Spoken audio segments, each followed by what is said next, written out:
हाँ तोरा कहली ना कि हम तुरंत पैसा भेजा दे। अभी तो हमारे घर से बराती विदा होल है, तोरा लोग बतावा माथा खराब करे लगला। हम पैसा तोरा दे दी थी।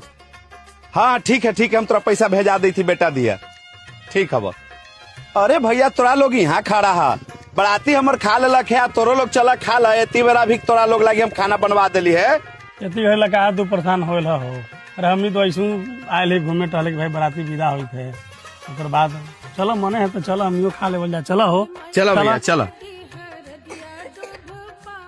एगो बेटो है ना जे कहाँ चल गए बाबू साहेब, लाट साहेब बनल है, ओका पते न है कि क्या भैया अपना तू सारा सामान खुलवा लेला ना। खुलवा नहीं खुलवा भी थी। अब जो भी पैसा कोरी हमको भी दे दीजिए, हमको कहे कि हमरो लेबर के पेमेंट करना है। भैया तू तो जानते है कि बेटी के शादी में कितना खर्चा होगा है। कुछ दिन के हमारा तू समय दे देता हल तो हम तो टोटल पैसा दे देती हल। पैसा 1 रुपया हाथ पर न है। तो लोग के यही काम है, एक गोली पर काम कर दिलवा पैसा लगी आजकल के लिए। हाँ सब ना जानी बा हमारा पैसा चाहिए तो चाहिए, कहे कि हमरो लेबर के पेमेंट करना है। भैया हमरो पैसा हाथ पर न है। जब उतना तू जिद्दी कैले है तो एक थोड़ा सा रुका, शाम लागी हम पैसा तोरा जुगाड़ करके भेजे ही बेटा द्वारा। ठीक है, तू सांझ के पेमेंट कर, सांझ के हमारा पेमेंट चाहिए। ठीक है भैया हम तोरा सांझ के बेटा द्वारा पैसा भेजा दे। ठीक सांझ के चाहिए। कारीगर जी तू अपना सारा बर्तन मिला लेना ना, सारा बर्तन तो ठीक है ना। हाँ हमारे तो सारा बर्तन ठीक है, लेकिन हमारे को डब्बू खाली गड़बड़ाल है, तो इन डब्बू खाली देख दो। डब्बू गड़बड़ा गेल है तोर। पैसा हमरा छोड़ दो, काकि लेबर उबर के हमरा देवे ला है भी। मिस्त्री जी थोड़ा दिन हमरा समय दे दो। बेटी के शादी में हम बिक गेली है।